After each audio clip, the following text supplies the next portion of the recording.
Montana Talks here. Live and local. This is Montana Talks with Aaron Flint.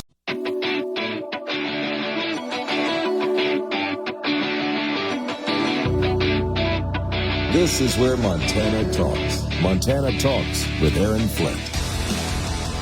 So many options for a woke update of the week. The wokeness is just so crazy, so across the board that David, we could have walked in 3 minutes ago, not done a stinking ounce of show prep, and we'd have had a woke update of the week, right? I mean, it's just that easy anymore, right? Instead, I was searching for woke news stories, and apparently there's a big dispute in New Zealand about woke food. One of the parties had said, hey, we're going to do school lunches, and we're not going to have any of that woke food like quinoa and sushi.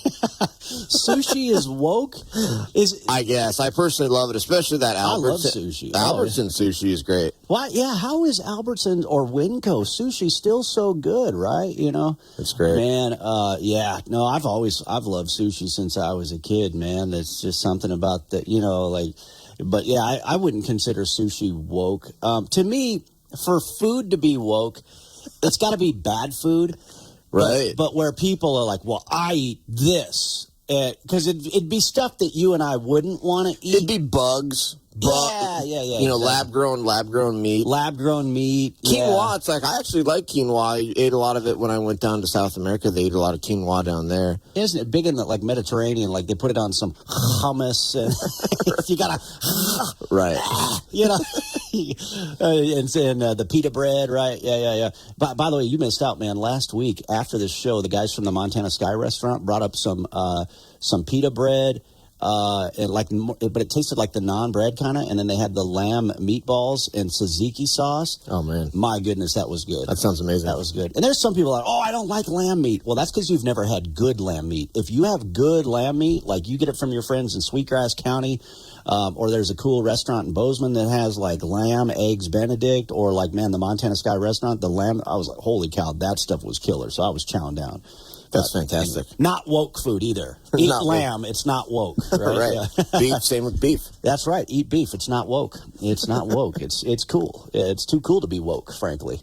I want to tie in my candidate for woke update of the week. Actually stems from a phone call that we got yesterday. We were talking about the illegal aliens that were dumped in Kalispell last week. And we had a lady call in and she said, well, I can't remember if it was her sister or her cousin. She said, I think it's her sister or her cousin works for this Valley Neighbors nonprofit that's trafficking these illegal aliens in the Flathead, and the way she broke it down, it's like, wow, these people, they want to be heroes. They want to look at me, look at how good I am, look at what I'm doing. And if you tell them, wait a minute, do you realize what these illegal aliens are doing in Montana? Do you realize, like, the Biden administration is not vetting these refugees?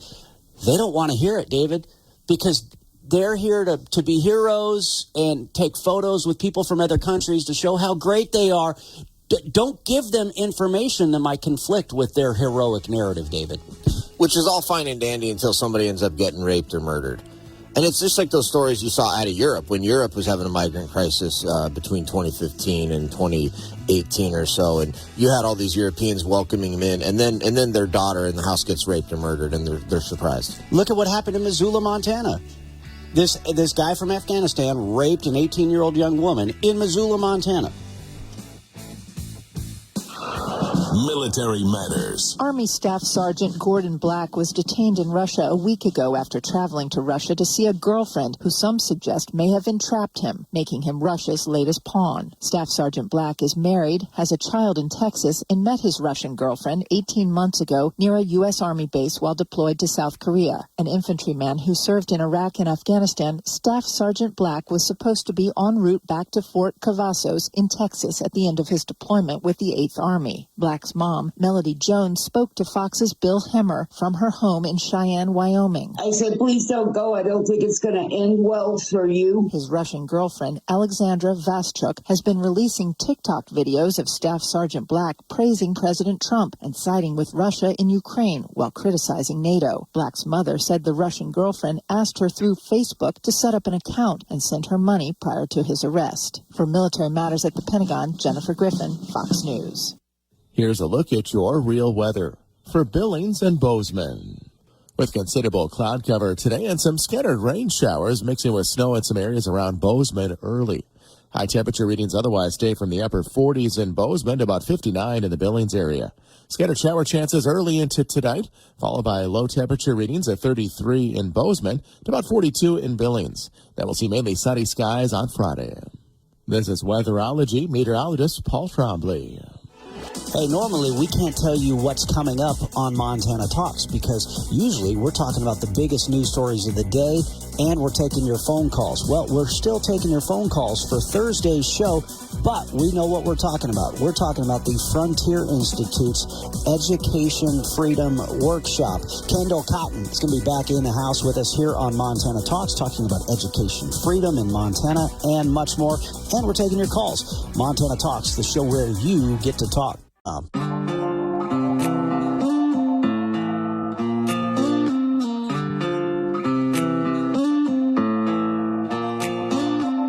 Serving the great state of Montana, from the peaks of the Beartooths to the banks of the Clark Fork River. Montana Talks with Aaron Flint. All right, David Knobel in the house with us here in the 7 o'clock hour every Thursday. So, yeah, this was my candidate for Woke Update of the Week, the virtue signaling from these groups and these folks who support the trafficking of illegal aliens or even these refugee programs. We got a great phone call yesterday from a lady in the Flathead talking about the illegal aliens dumped in Kalispell. And this was a message we got from one of our listeners in the Flathead. Goes by the nickname Sleepy in the Flathead. Doesn't want to use a real name. But anyway, Sleepy said this. So we get illegals trafficked into our valley so that last caller's sister can virtue signal to her friends. Sounds about white. Yeah. Instead of right. Sounds about white. And I totally agreed with Sleep. But the moment I saw that message, I was like, man, I'm on the same track as you there, Sleepy. He sent us another one this morning. As we learned yesterday, the illegals in Kalispell are kicking back on a nice big ranch with the virtue signalers who traffic them in. Sounds pretty comfy. And that was the point that I made in this conversation. Look, are there good people who are refugees or asylees? Yes.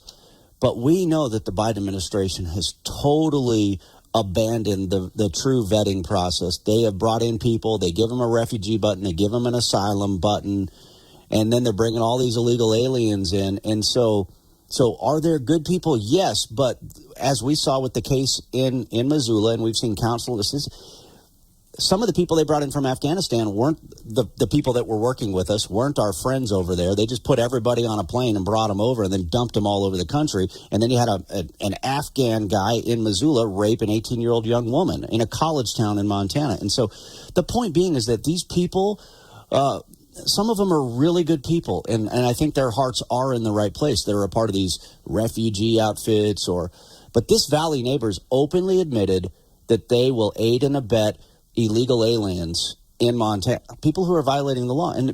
But they don't want you to tell them about the harm they are causing to people, to innocent people, because they just want to think they're doing good and they care and look at how nice I am. It's virtue signaling. Right. They don't want to know that the services that they're providing are actually incentivizing more of these dangerous trips across the Darien Gap where people are dying, trips across the southern border where people are getting raped and murdered all the time and trafficked and et cetera, et cetera. The other thing is I saw that Valley Neighbors had basically spouted a Democrat Party talking point. And they've basically, the Democrat Party and Valley Neighbors, they've basically eliminated illegals. Basically, nobody is an illegal alien anymore because now everybody is an asylum seeker. And so Valley Neighbors was basically saying, and there's all this misinformation out there that these are illegal aliens. They're not illegal aliens. These are asylum seekers, and it's not illegal. It's not illegal to seek asylum. And it's just so preposterous because it's actually undisputed and kind of everybody knows it that the asylum process is being horribly abused. We know for a fact that like 98% plus of these asylum applications are completely fraudulent. They're made up. These are people that, and in fact, the Wall Street Journal had a huge report about how they used to actually ask illegal aliens, like, hey, what are you doing here? Like, why are you here? Like, you're illegally crossing. And and sort of like, and then only some of them would ever claim asylum. Now that they've been trained about it, and now that they know, like, the Border Patrol knows that, hey, if we ask any of these illegal aliens anything, like, they're going to say, I'm fleeing political persecution. I'll be murdered for my political beliefs back in my country. Oh, that's all you need to say. Boom. Ding, ding, ding. You said the right thing. There you go. You said the right thing. Now they don't even ask. They just assume. Yeah. And so they find an illegal alien that just crossed the border. They immediately start processing him as an asylum claimant. Yeah. Immediately. They don't even ask. It's just an assumption. Okay, boom, another asylum claimant. And then so now everybody's an asylum claimant. Well, there are no illegal aliens, Aaron. There are no illegal aliens anymore. Everybody's an asylum seeker, and that's totally valid legal right to seek asylum. It's ridiculous. No, that's a great point. And then they'll use the fake news media here in Montana, like the Lee newspaper's Capitol reporter, to say, oh, yeah, like you say, this is misinformation. But you noticed in that Lee newspaper's Capitol Bureau report, they never even said what the actual immigration status was of the Venezuelan illegals that were dumped in California. They never even said. And it's like, Lee newspapers, you were interviewing Valley Neighbors. Valley Neighbors has refused to come on this show. Ron Gerson has never responded to come on this show and say anything or answer any questions. Oh, but he can go to Lee newspapers and they'll copy and paste their BS talking points. But yet, you were interviewing them. Did you ever bother to ask the question, what is their immigration status? Because, David, like you just pointed out, they could give some phony BS answer. Oh, well, they got an asylum sticker from Joe Biden, so technically they're asylees. Yeah, because we know how that program has been abused. Right. And the thing that bugged me though mostly about it was they were basically, Valley Neighbors was pushing misinformation by trying to claim that, hey, these are valid asylum claimants. No, they're not. It's undisputed that this is an abusive process. These are fraudulent asylum claimants. And so to see Valley Neighbors pushing what's a Democrat Party talking point, I mean, that's a talking point that Biden and Tester use all the time, and that it's misleading, sort of misinformation. And then, by the way, have you noticed that the lead newspapers, they always write these articles and then they'll like refer cryptically to like a radio program or a radio, but they refuse to ever say your name or Montana. Have you noticed that? Was it in that story? I've seen that sometimes. Yeah. There's been a couple of stories recently that have referenced like a radio program, and then is he talking about the breakfast flakes? Is he talking about Montana? You never know. They just refuse to say, I guess. Yeah. Well, yeah, exactly. Yeah, I've even seen the TV stations. They'll do a story like a week after. I could have had the story a week earlier. Michael Foth could have had it for the radio. Paul Mushaven could have had it. Travis could have written. A week later, they do the same story and act like it's their exclusive, like they're the only ones who found this story. You saw it on our radio station websites. You could at least give a little credit. We credit you guys if we mention your stories. The Bret Baier Minute. The president was pretty unequivocal. He was pretty clear that he blamed Hamas for October 7th, said anti-Semitism is unacceptable and on the rise, and didn't couch it. It seemed like that may have been a speech many days in the making. Fox News White House correspondent Peter Ducey. The White House is in a real pickle because they want to let the protesters know, we hear you, we see you stopping traffic and burning American flags outside the Met Gala, but they also need to signal to Jewish Americans that they generally support Israel, even if sometimes that is hard to see with the criticism of the military. And I don't know how much success they've had so far. I'm Bret Baier. We'll see you next time.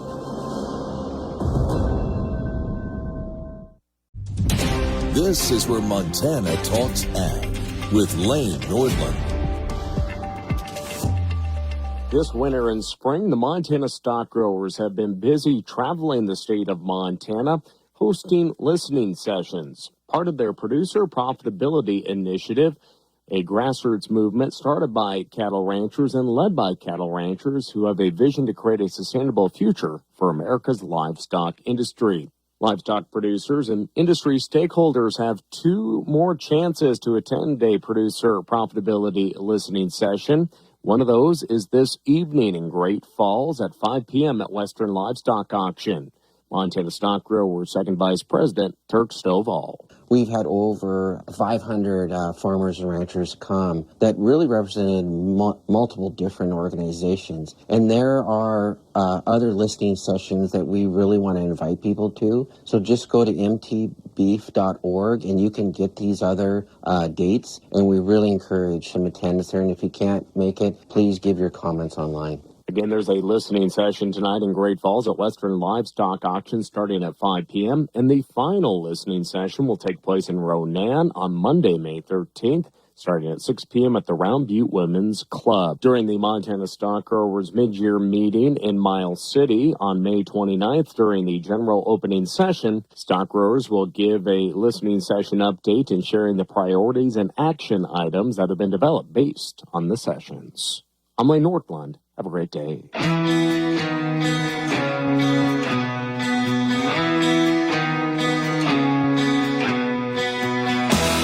Taking your calls live.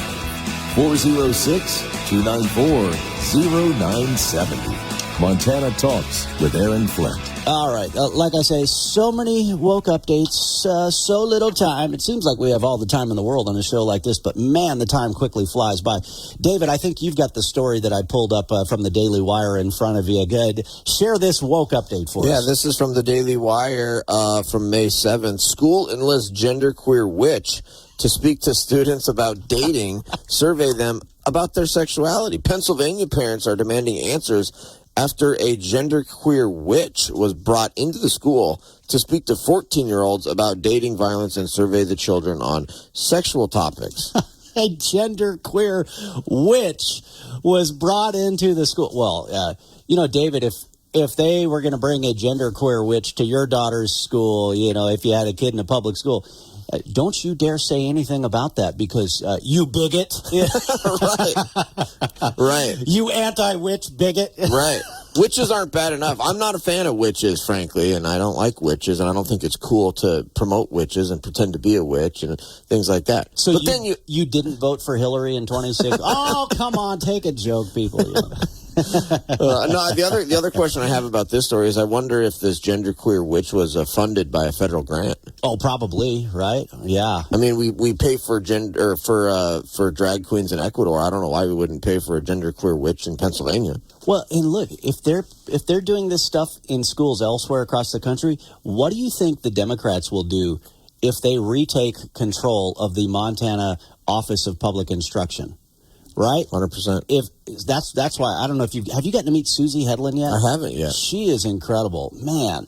She's a school superintendent, Broadwater County, Townsend, and big supporter of military families. And she got her start in grass range. And but anyway, she just seems remarkable. Her husband's like this top walleye fisherman, so that's kind of cool too. But anyway, yeah. I mean, man, we've got to hold on to the Office of Public Instruction because they've got a Democrat state senator from Missoula that is the Democrat candidate for that office. What do you think a Democrat lawmaker from Missoula is going to do with your schools and your kids if they take the reins of the Office of Public Instruction? I mean, what more do I need to say? Oh, we all know. They're going to use it to push their radical left agenda. That's what they've been doing.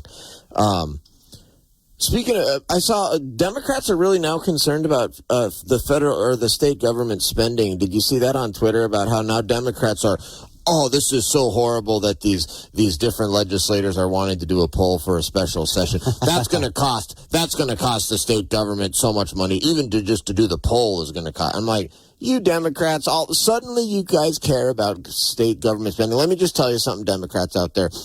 Paying for the legislature and the legislative sessions, that's actually a proper function of the state government, and that's something that the state government can spend money on, is to pay for legislative sessions. That's right, yeah. And yeah, but I know you want your free lunch money to get shoved into your pockets that we have to pay for. But yeah, this is actually what state government money is supposed to be for. Right. These are the same Montana Democrats that were virtue signaling, pretending to care about property tax increases. But then when there was a call to do a special session to give some more property tax relief, the Democrats voted against that. So it's like every time... they supported all of these property tax increases. All across the state. They were mad that property taxes didn't get raised in Billings yesterday or Tuesday. The exact same people that have been pretending to care about high property taxes for the last 6 months are the very same people that just got done voting to increase property taxes. Exactly. It's incredible. Hey, let's sneak in a caller. We got Nancy in Roundup. Nancy, what's going on? Well, I want to just mention the illegal aliens here in Flathead, Montana, and also across our state. There's no reason to differentiate if they're good or bad. It doesn't matter. They're here illegally. Yep. They have broken federal laws, and the Mexican cartel has promised them that money grows on trees here in the United States. And I think we're pretty much sick and tired of being the world's ATM machines. We can't do it anymore. I mean, we're at a point in our rotten Bidenomics economy where American families are eating ramen noodles at the end of every pay period. Senior citizens are being forced to borrow money for groceries or living on tuna fish on soda crackers at the end of each month. And it's not right. I don't care what anybody says. I want these people deported. I don't care if they're good or bad, if they're seeking asylum or what. We have a proper way to enter our nation, and that's all there is to it. I just read where we spent $251 billion last year nationwide on the illegal alien issue right in our country. Food, clothing, housing, whatever. $251 billion. Just think of what just 1% of that amount of money could do for our state of Montana, cities like Missoula or Billings or even here in Roundup. And all this government spending continues to fuel inflation. So the more they keep spending, the more it's going to. I mean, every great call there by Nancy and Roundup because senior citizens that are struggling. David, I want to talk after the Fox News update. I want to talk about school teachers because you moderated a panel discussion at the Lincoln Reagan dinner, and I thought there was a comment about school teachers and inflation that was very interesting and ties in with what Nancy just had to say. Fox News, I'm Therese Crowley. Stormy Daniels back for a cross-examination by the Trump defense team today in a New York court after Judge Juan Merchan refused to declare a mistrial but said salacious details from her first day were better left unsaid. Senator Rick Scott on the DA's use of a porn star for a bookkeeping trial. I support my friend. I support Donald Trump. This is just political persecution. It's a crime to use the courts for political persecution. After declaring ironclad support for Israel, President Biden says he won't send the precision bombs that Congress approved to use in Rafah, claiming on CNN they could cause civilian harm. House Speaker Mike Johnson tells Fox. This is a political decision that he is making. He's terrified of the pro-Hamas wing of the Democratic Party. Last night, Speaker Johnson was saved with the help of Democrats from a conservative vote to topple him. And RFK Jr. qualifies for the presidential ballot in Ohio. America is listening to Fox News. All right, thanks to Nancy and Roundup for that great phone call. David, I told you kind of my idea during the break there. We got to make this one happen with these Americans for Prosperity events that we're doing across the state. I want to do a special thank you to teachers because teachers are struggling and suffering under the effects of Joe Biden and John Tester's inflation as well, and Bidenomics, like Nancy just mentioned. And so and how this came up, you moderated that Eastern Montana congressional panel discussion at the Lincoln Reagan dinner in Yellowstone County, and Denny Reberg called in yesterday. Denny Reberg's daughter, Katie, is a school teacher, and Denny was saying how, look, her fellow school teachers, especially the younger ones that don't make as much as the ones who've been there for a lot longer, they're suffering big time. And, $12,000 a year is what Americans are losing every year because of the Biden inflation right now. That's how much we're losing in our annual wage because of Biden inflation. And so, think about these school teachers. She said they're racking up credit card debt to pay for groceries. And so, it's hitting everybody. That's horrible. One thing I don't think is talked about enough when it comes to this illegal immigration issue or even the fraudulent scam asylum issue that we've got is basically, I think businesses have a huge responsibility for incentivizing and creating the demand for these illegal aliens. And we've got businesses all across Montana that hire illegal aliens, or people that are unauthorized to work. If you're one of these asylum claimants, you may have an asylum place, but you may not be authorized to work. But we've got businesses all across the state I think probably a lot of farmers and ranchers as well. Certainly lots of businesses in the construction industry that are hiring these illegal aliens. We don't talk about that enough. You know, there's a reason that they're coming here. And it's because we got a lot of businesses here that'll hire them. And we'll pay them a lot less than they're willing to pay. And knowingly hire them, too? Knowingly hire illegal aliens, purposefully pay them less, and then openly sort of brag about it and admit and say, oh, no, I'd never hire any local people. They don't work very hard, or they don't work very hard. I have to pay them more. Nope. That's what we have going on, in frankly, in a lot of businesses, in a lot of different industries in Montana, and I don't think we talk about that piece enough. Yeah. No, that's come up a little bit on our show, but I think, and the challenge there is, look at when Elon Musk made a statement that they would only hire U.S. citizens to work at SpaceX. The Biden administration sued Elon Musk. No, you must not hire only American citizens. It's like, these are space programs. You've got people with top secret clearances that probably work for SpaceX, but Joe Biden wants to make sure that non-citizens are working at SpaceX? So if SpaceX gets sued for making a pledge to only hire American citizens, what's going to happen to a local roofer, right? I mean, but it still needs to be exposed, and maybe we'll get a source go on the record one of these days here. Maybe, All right, David Knobel, stand by. Another quick break here. Man, the time is flying by. If you want to jump in on the conversation, send us a message on the Montana Talks app or give us a ring right now, 294-0970.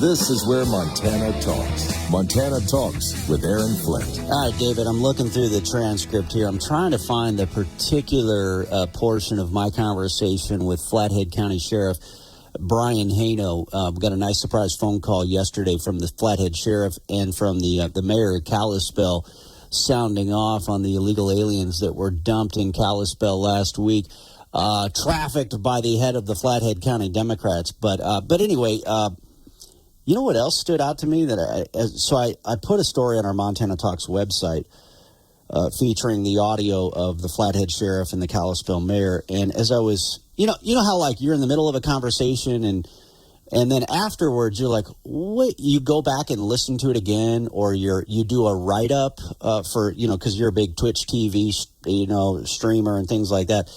And then the second time you go back, you're like, wait a minute. There's just like those little nuggets that kind of stand out to you. Well, one of those little nuggets, as I was writing this story on our website, the Flathead Sheriff was talking about how, hey, look, we just don't have the resources to deal with this influx of illegal aliens or anybody, frankly. We've had an influx of all sorts of people in the last 3 years because of all the COVID-19 political refugees that fled the blue states like California.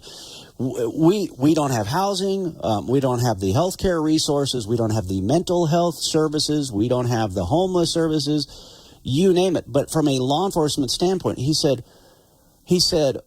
I don't have a lot of Spanish speakers as sheriff deputies. But now my sheriff deputies are trying to figure out, well, wait a minute. He says, I don't have Russian speakers. And when I went back and listened, I'm like, wait a minute. What the sheriff just told us is that it's not just illegal aliens that they're trafficking into the Flathead from Venezuela or South America or Central America. The Flathead County Democrats, I wonder, are they trafficking Russians, white Russians, into the Flathead Valley, right? I mean, why is the sheriff dealing with Russian-speaking folks, right?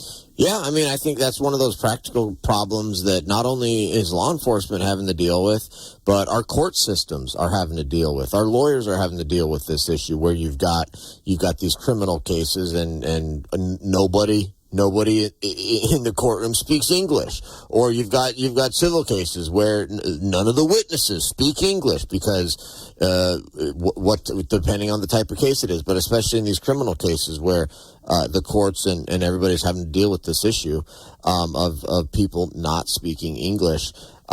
the other thing is that why doesn't the Flathead do what Denver did and spend like hundreds of millions of dollars putting these illegal aliens in hotels? Don't they have some empty hotel rooms there?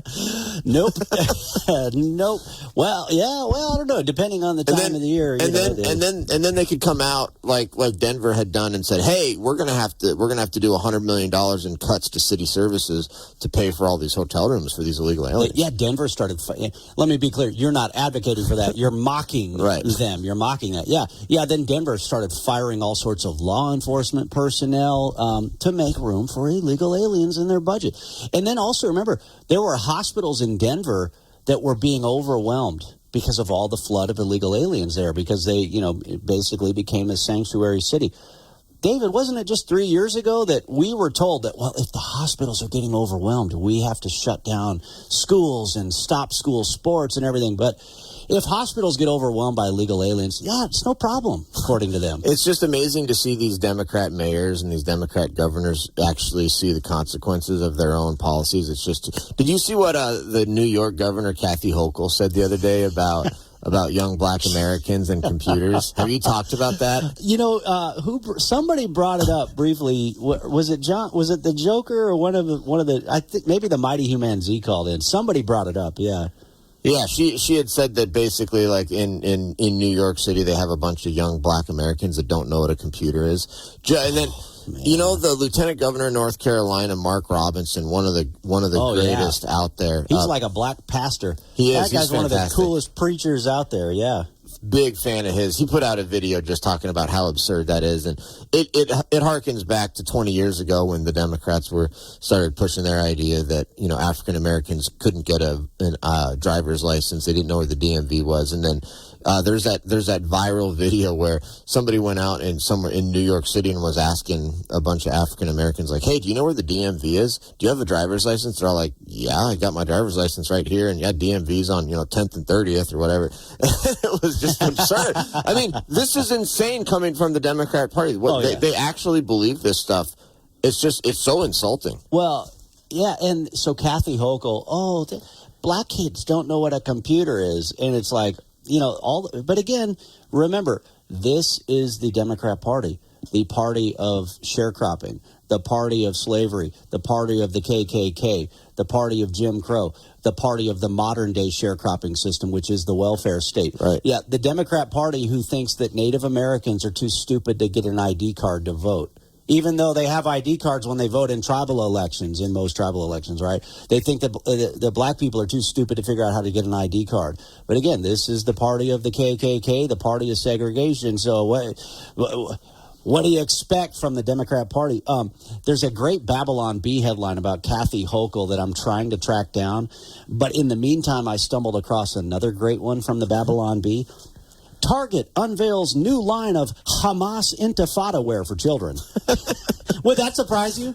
If they had pro-Hamas Intifada wear for children at Target? Well, where are all of these little leftist protesters getting these black and white scarves? Where are they getting them all? Like, where are they going to get these black and white scarves that they're all wearing? Which is, as far as I can tell, that is a pro-Hamas.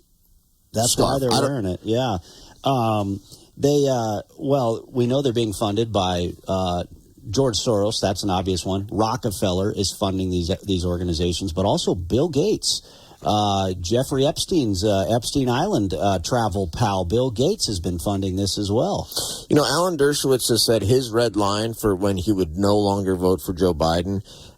Which, by the way, the fact that Alan Dershowitz still considers himself a Democrat is one of the biggest mysteries of the universe, as far as I can tell, because you listen to anything else he says, and it's just shocking that he would do this. But he said if Biden ever withholds weapons to Israel, that's his red line, and he will no longer vote for Joe Biden. And yesterday, on the Dersh Show, Alan Dershowitz said if the election were held today, he would not vote for Joe Biden because of this just despicable, disgusting act of withholding weapons to Israel when they're in a war with Hamas. Oh, it's outrageous. At the top of the 6 o'clock hour, when I heard that news story, there's this quote, "No greater friend, no worse enemy." And our U.S. Marine Corps friends love to use that quote. General James Mattis used that quote all the time. In fact, it's the title of his book, apparently, "No Greater Friend, No Worse Enemy." Meaning for our friends and our allies, we want to be the best friend out there across the planet. For our enemies, we want to be the worst enemy imaginable. But now, thanks to Joe Biden and John Tester, it's no worse friend and no wimpier enemy, apparently, is the foreign policy strategy now. Well, it's been from the very, very beginning. Joe Biden has been pretending to support Israel while at the same time undermining Israel and pressuring Israel to not try to take out Hamas. And now it's, as far as I can tell, one of the only reasons Israel hasn't finished taking out Hamas and finished this war is because of the pressure from the Biden administration, who has hijacked American foreign policy to push this radical left anti-Jew ideology instead of doing what America stands for, which is standing for Israel because they're our ally and they're a democracy and they're surrounded by people that want to kill all the Jews. This isn't a hard question about who to support here. I apologize. I'm laughing in the middle of your very serious good point here, but I found the Babylon Bee headline. All right. This is Democrat Governor Kathy Hochul, who says, well, black kids don't know what a computer is. Oh, my goodness. Here is the Babylon Bee headline. It's them, not me. It's they, them, not me, us, that wrote this headline.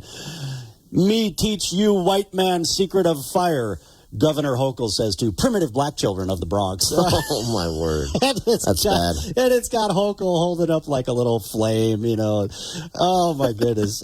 Just hysterical. And that lady is the governor of New York. But Joe Biden said 50 more things as bad or worse than that, right? Right. He said if you don't vote for Biden, you ain't black. I mean, it's racism. They're defining people by their race and then categorizing people by their race and then, saying you must have this characteristic or not have that characteristic or whatever based on their race. It's a purely racist belief. Yeah, exactly. All right, let's see. 406-294-0970 is the number for you. David, what should we get to after the next break here? I don't know. We can talk about all these legislative special sessions. Yeah, that's a great idea because I like the point that Speaker of the House Matt Regier had to say yesterday. He's the Speaker of the House out of Kalispell. I thought he made a really good point in terms of the fact that look at the legislation that was put on the books in Texas. Look at the legislation that was put on the books in Iowa. The bill in Iowa is 7 pages long. Should be an easy, quick read for any of these legislators out there. So, hey, and without those, our local law enforcement simply can't do anything about this situation. See, I would have assumed there were already laws on the books, even at the state level, to push back against this stuff. But apparently, no, they're saying we need new laws on the books. So let's do it. With Capella University's FlexPath format, you can set your own deadlines, learn at your pace, and access most coursework from anywhere at any time. Imagine your future differently at capella.edu. Fox News commentary. The Chicago Teachers Union is making big demands, including an extra $50 billion for wage hikes, fully paid abortions for members, and more money for illegal immigrants. What part of this benefits students? I'm Tommy Lahren. More next. It's time to take the quiz. 5 questions, 5 minutes a day, 5 days a week. History, pop culture, science, sports, civics. How much do you know? Let's find out. Who was the first person to walk on the moon? Jackson or something? Neil Armstrong. Take the quiz every weekday at thequiz.fox and then listen to the quiz podcast to find out how you did. Play, share, and of course listen to The Quiz right now at thequiz.fox. The almighty teachers' unions have a stranglehold on Democrat politicians, and they know it. That's why the Chicago Teachers Union is making some big demands. According to a leaked memo, the union is not only demanding an extra $50 billion to accommodate a 9% wage hike, but also 100% health care coverage for abortions, fertility services, and storage of embryos. But there's more. For some odd reason, the Chicago Teachers Union is also reportedly earmarking $2,000 to be handed to illegal immigrants to fund academic needs, transportation, and mental health counseling. And of course, mandated LGBTQ training as a qualification in their job description. Folks, I think it's quite evident that the teachers union, like most teachers unions nationwide, does not exist to better the academic environment for students. They are liberal activists. I'm Tommy Lahren. Kudlow on Fox Business is now on the go for podcast fans. Get key interviews with the biggest business newsmakers of the day. The Kudlow podcast will be available on the go after the show every weekday at foxbusinesspodcasts.com or wherever you download your favorite podcasts. This is the Montana Economic Minute. No one teaches or listens to the fundamental considerations that go into a good tax system anymore, which is a shame. Because even though the reality is that tax design has become a huge pushing match of folks trying to reduce their own tax burdens, the fundamental principles still apply. One of those is called horizontal equity. A good tax system is one where people in the same economic circumstances pay the same tax. It's hard to argue against that, yet the tax system of today violates it left and right. One place is the Montana property tax system's big spread in tax rates on different classifications of property. Most of those classifications have the market value of property as their basis, with some important exceptions. Agricultural property is based on the revenue produced by the land. This creates a fundamental inequality where two otherwise similar homes pay different taxes if one has enough revenue from ag production to be classified differently. I'm Patrick Barkey. It's 201-6263. Brought to you from the Montana Hot Spring Spas, the hot tub company that your friends recommend, Studio.